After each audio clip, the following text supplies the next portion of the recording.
is the fifth and the last session in the Healing is Leaving series for this month in honor of mental health awareness. And today we have with us Akanksha. Thank you, Akanksha, for joining us today and saying a yes to share your knowledge and share your energy with us today on Substack here. Yeah, sure. Thanks for having me. I'm really excited to connect. I think this is the first time people are gonna hear my voice. So Yeah. I would So, also say thank yeah. you to everyone who has joined. Thanks, guys, for being here. Yeah, Akanksha has her own publication called Another Shot at Life, and she helps people take another shot literally in life by overcoming fears and self-limiting beliefs and overcoming people pleasing. And that is exactly what we are here to talk about today. Akanksha, would you like to give introduction just to know you a little better? So yeah, hey guys, I'm Akanksha. I have a Substack publication, Shot at Life, and it's literally the story of my life. I was working as an engineer for around 10 years, and it's around 2024 that I finally quit that job and took a leap as a writer, and I have no regrets. This journey has taught me so much, not just writing, but actually sharing my story with all of you. Um, in fact, I have learned so much about myself from interacting with all the amazing people in the community, all the readers. So, this journey has been a revelation, a surprise, and when people relate to your story, you feel less alone, right? And that feeling is something that I is priceless. Yeah. Before Substack, um, I used to think that is this only me who feels like that, and then to meet all of you guys who maybe different stories, but we feel similar things, and that is something amazing. So, and my Substack is all about that, unlearning the old patterns and roles that we have fit ourselves into even when we don't want to, and reclaiming those parts of ourselves who and finding out who we really are underneath all of that. So yeah. Yeah. Yeah, that's really inspiring, Akanksha. And also, I think I've shared this so many times that we rarely heal alone. We don't heal in isolation, and Substack has provided this opportunity for all of us alike to come together to share our stories and be seen and heard in each other, basically. And that's a wonderful feeling to have. So, Akanksha, when we talk about people pleasing, I want to ask you.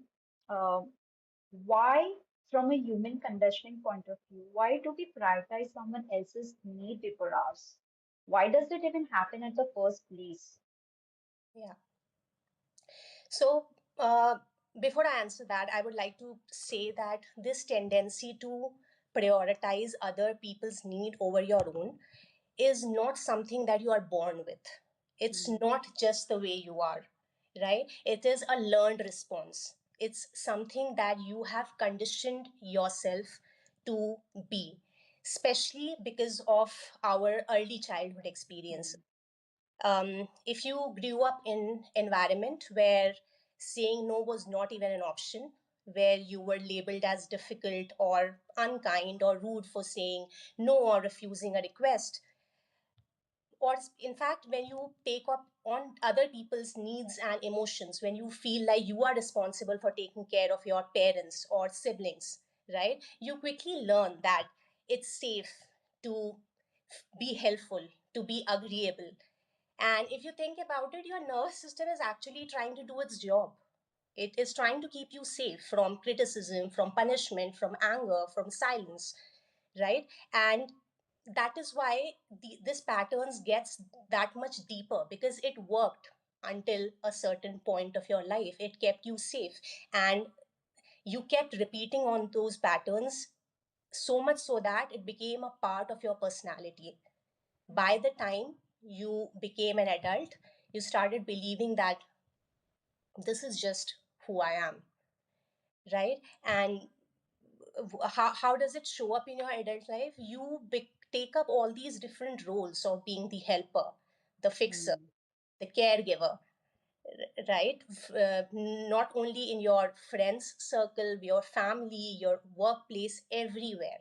All these patterns repeat, right? You are Yeah. the one who is going the extra mile to Yeah. keep others comfortable, Yeah. Yeah. right? Even at the cost of your own peace, even at the Yeah. cost of your own needs. Yeah. So yeah, that's so like everything, just like everything else, this is also deeply rooted into our early childhood experiences and the pattern Mm. repeating. So yeah, that is why. Yeah. Yeah, I see myself in the entire journey of that being the eldest daughter first day, and then being the eldest. Um, I mean, even in my in-laws family, I'm the eldest. So both sides, I carried my childhood patterns, it, just replicating it here. And within no time, when we talked about it very recently, it's only very late in my life, just 2 or 3 years back, I started learning about, okay, there are things like boundaries. Oh, I can also say no. Yeah. Oh, there is something called helper. There is something called fixer. So there are the different parts of you that were created in order to protect you. But Akanksha, over time, when these parts are actually coming up to help you survive, how in your adult life does it lead to emotional burnout? Yeah. So think about it. If you are never listening to yourself, if you are never even asking what do you need, right? And you are always looking around your surroundings, what other people need, or trying to make sense of how is somebody's mood shifting or tone Mm, or mm, things like that, so that you can be the first one to fulfill that need. And you and that feels something important to do because you have tied being needed to your worth.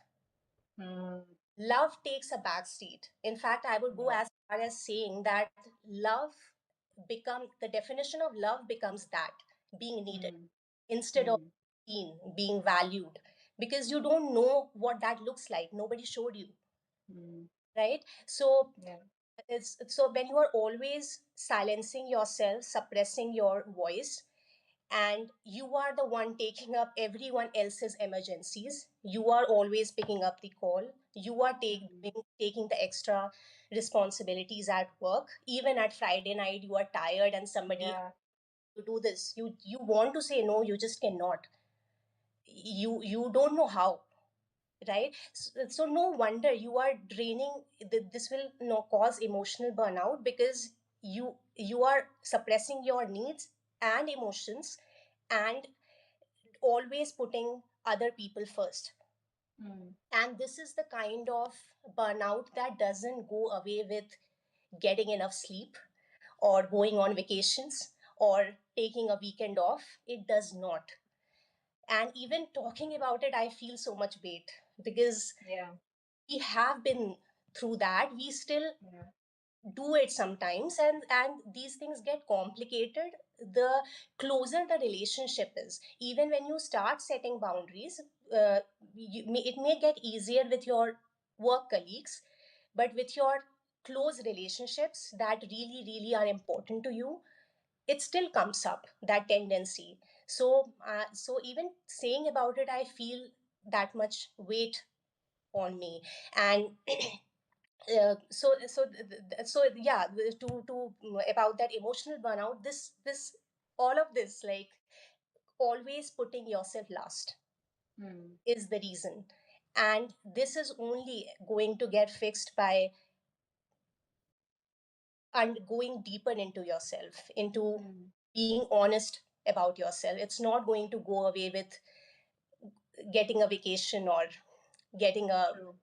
or right. Yeah. Yeah. Yeah. So yeah. And and the body language and the non-verbal cues, basically what they are called as, they are so real. When I talk about this, for example, with to my husband, that even today, despite of being so self-aware and having worked with myself, I still pick up facial cues, non-verbal cues so quickly, and it does impact me a bit in my closest relationship. And I do question myself sometimes that why, even after knowing all of this, it still affects you. But then it is the compassion that I need to provide to myself, that it has been the need, like you said, the need to be worthy, the need to be needed in order to survive. That is what it needs, and I have to tell myself that it's okay. Yeah. Those cues are not for me. It's okay. But it's really tough to explain that, to even start talking to that someone when they are not on the same page, when they are not experiencing the same room like you are doing, being in the same. They don't see. They It's just the words basically. But I think for us, every non-verbal cue is a message that a body picks instantly, and it's like you feel in your body, your shoulders get tightened, or if you feel a hunch in your chest, or you feel a blockage in your throat.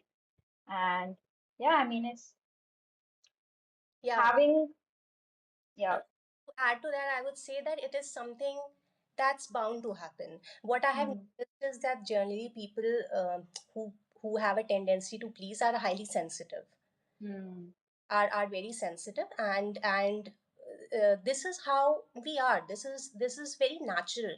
So I don't think so it will ever go away. mm, To not taking up all these cues, and I think it's very human also to take on those cues. The interrupt is important, as the way you are doing it. That compassion and interrupt is where things change, where you get reclaim your power to respond. mm, And if you don't have that, you are on autopilot of catching up these cues, and then it triggers something in you, and you react in a way that you have always reacted.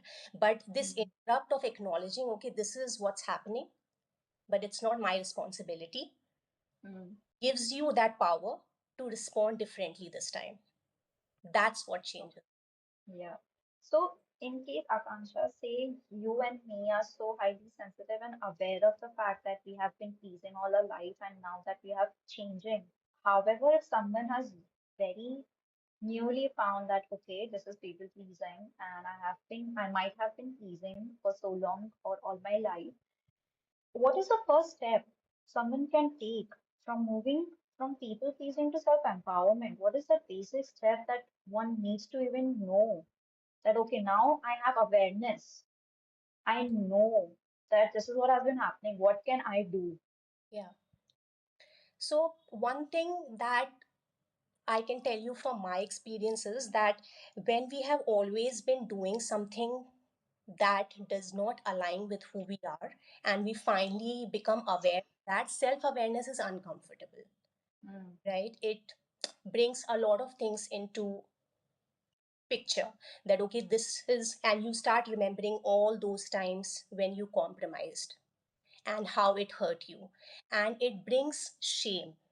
Along with it, it brings shame that you did not stand up for yourself. You did not say no, right? When you did not draw the line, you tolerated bad treatment behavior. So all of this brings shame. And what I have realized is that as long as that shame exists, you cannot change. Shame takes away mm, your power to change.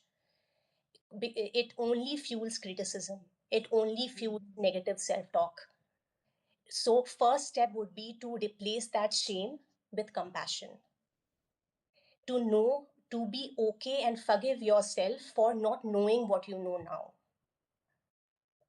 That that is really really important. Uh, and then only you can, in fact, turning that shame into compassion gives you the strength to accept and make changes. Okay, that this has happened, this is how I have been reacting, or this is how I have allowed people to walk all over me, this is how I have taken up all these roles of being nice, good, helper, etc. And I forgive myself for that. mm, And this and once you start doing that, then you can start saying no. setting boundaries. And one thing I would specifically like to point out here is that please do not try to do everything at once. Do Mm. not try to overhaul your entire life at once. Something that you have done for 30, 40 years of your life, or maybe longer, it's going to take time. It's going to be slow. That unlearning, unraveling is going to be slow. There are a lot of emotions that's going to come up. And through all of this, one thing that's going to take you far is compassion. That is the love that you show yourself that will give you the strength to unlearn old stories and start creating new ones. So, yeah. Very, very nicely said, Akanksha. And while you were sharing about shame, something that I've also experienced is while you are already doing the internal work of replacing shame with compassion, once you start saying no, your initial no's, especially with people who are close to you, will also bring shame, but that will be external shame. And due to that shame, a lot of guilt will also arise within you for not being the same person that they shame you for, being the person that they were able to manipulate or use in the past.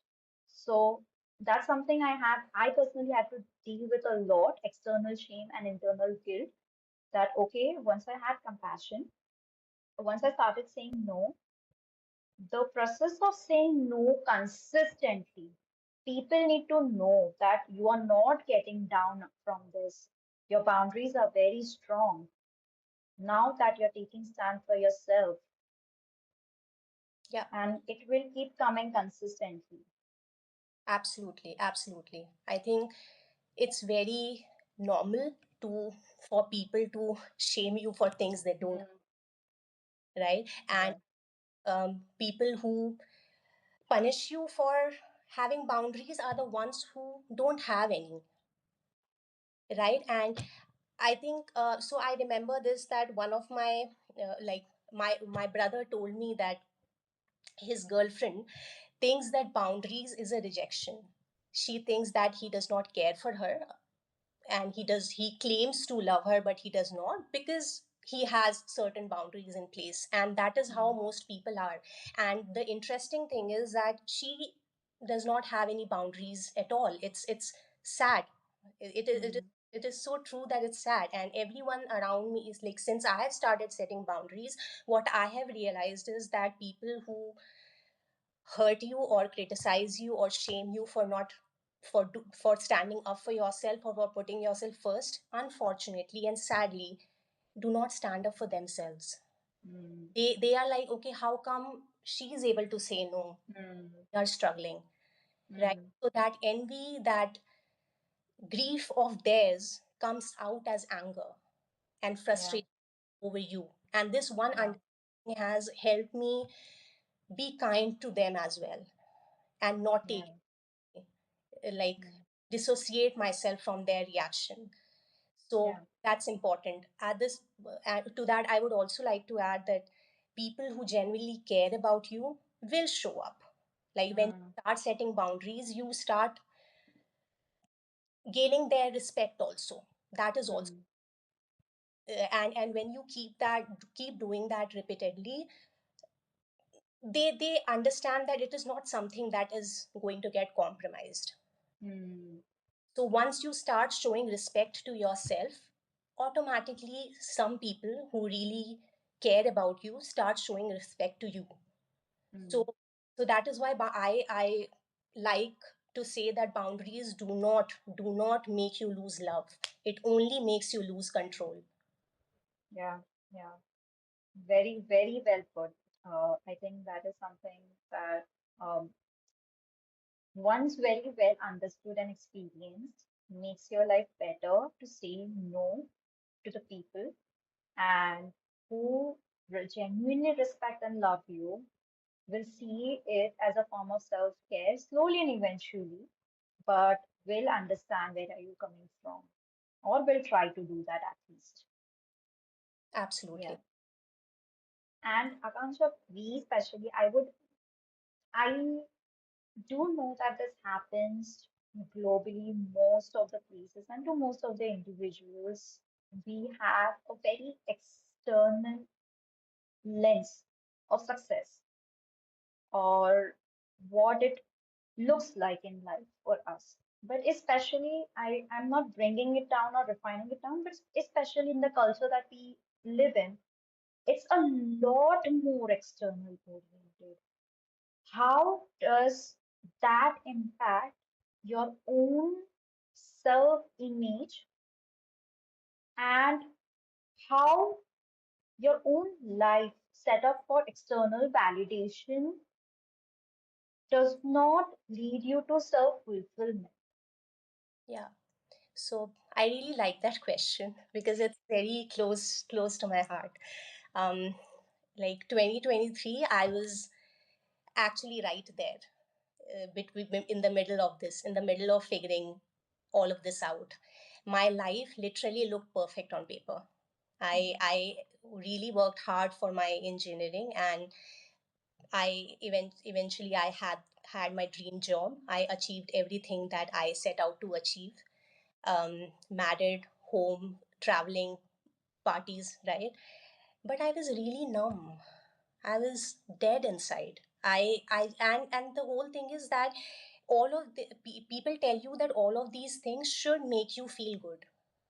You should be grateful, but I wasn't. And when you don't feel grateful for the things people ask you to be, you really doubt yourself. That is there something wrong with you? Are you that broken?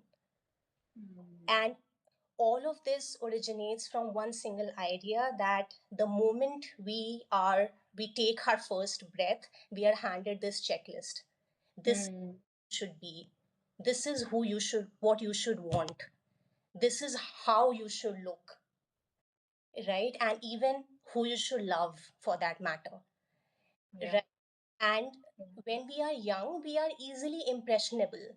We take up Mm, on all, it's very natural and human to take up all on all these cues that people are telling you that, okay, these are the, okay, this is the list, this is the path you need to follow, go do that. You have a career, you have a high bank balance, you get married, settled, have a kid, etc., etc., right? So no wonder we are like moving in that this direction, that okay, this is how it should look like.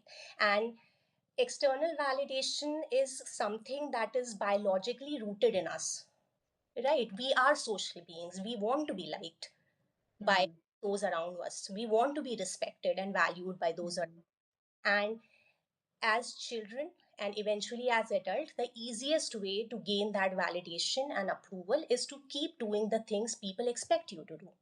mm, If your parents, like for my, like for example, my parents wanted me to be an engineer so that they can, and they would proudly tell in the family that okay, she is this, that is what I thought would give me their acceptance, their love, right? And then marriage, or now maybe kids or things like that. So all of this we are doing for, to gain some sort of respect or love from those around us. The problem starts to happen when we make that sense of approval as our focal point, as something to mm, revolve our entire life around.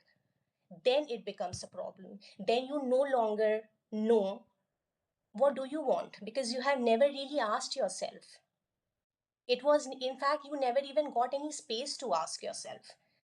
The moment we pass out from school, we have these set directions that we have to take in. Nobody, like, we don't even get that space to think that other than this, what else, right? mm, So I would say that it is very natural to define our entire idea of success around what people around us are accomplishing and what people around us are preaching. mm, So yeah. but the change and shift happens only when you start and get real with yourself, right? Pause that, okay, I'm Yeah. with what I have right now. I'm not happy with my day. I am not happy Mm. when I wake up in the morning inspired. Yeah. And the bigger thing that I have realized is that success or happiness or fulfillment, whatever you call it, it's not a destination. It's not something Mm. you arrive and forget. It's a daily choice. It's Mm. a daily choice. So if you have to understand that what success looks like for you, you have to ask yourself, how do you want your day to look like? Mm. How do you want to fill your day? How do you want Mm. when you wake up in the morning? And it's Mm. very, very personal. All of us Yeah. are very different. We Yeah. have common things and emotions and everything, but all of us are very different. We value very different things in life, right? So starting from there, that how what do you how do you want to design your life around? Mm. Mean different things for you. It could mean doing meaningful work. It could mean doing social work. It could mean spending time with your family or having the energy or space to have a quiet morning. It could be Mm. slow for you, for somebody, it could be fast, right? Yeah. None of it is Yeah. wrong because there is Yeah. no right or wrong, right? Yeah. You get to decide how do you want to design your life. And Yeah. it and of course, like when you are trying to do something different, of the people around you are going to say that you are making a mistake because Yeah. they have convinced themselves that this Yeah. is all there is. But no, Yeah. there is more. There is Yeah. always more for you, and you should never ever apologize for wanting more, ever. Yeah. Anyone. Yeah. Yeah, I hope I to answer. Yeah, I cannot tell you how um, soothing this conversation has been in a way because I have been in the same situation I was in 2020. And trust me, Akanksha, I had no one to go to back then to even start talking about what I was feeling. And your latest post that you wrote about that, it looked very perfect on the external. Like I was having the best life that I've ever had. And truly, externally on paper, it was the best. Internally, every moment and every day I was breaking down. But the moment you share that with someone, you are considered crazy for going against the grain. Are you mad? Are you crazy? You want to give up all that, all these years of hard work for what? For that temporary unfulfillment or disappointment? Or it is just a phase? That's all the things that I've heard. And to be very honest, even today, I'm glad I found Substack and people like you over here that are open to have such conversations. There are very few, I would say almost no one in my close vicinity that I can have this conversation openly about walking away from the default path. And talking about the default path, actually, what really helped me back then was a book called The Pathless Path by Paul Millet. And that was the book that I came across this concept, and I was like, oh, I'm not alone to feel like this. That is where he terms it as a default path, the path that has been set on the day of your birth until you get married and until you buy a house. And then people start questioning that what next? Because you have done already everything that the society sets you up for. Exactly. Exactly. And first of all, I would say that I'm so sorry that you like no one around to have these conversations with. I know how important it is to have someone you can share these things with. Otherwise, it gets really heavy, right? Hmm. And empathy is something that makes you feel okay. Yeah, Really does make you feel okay.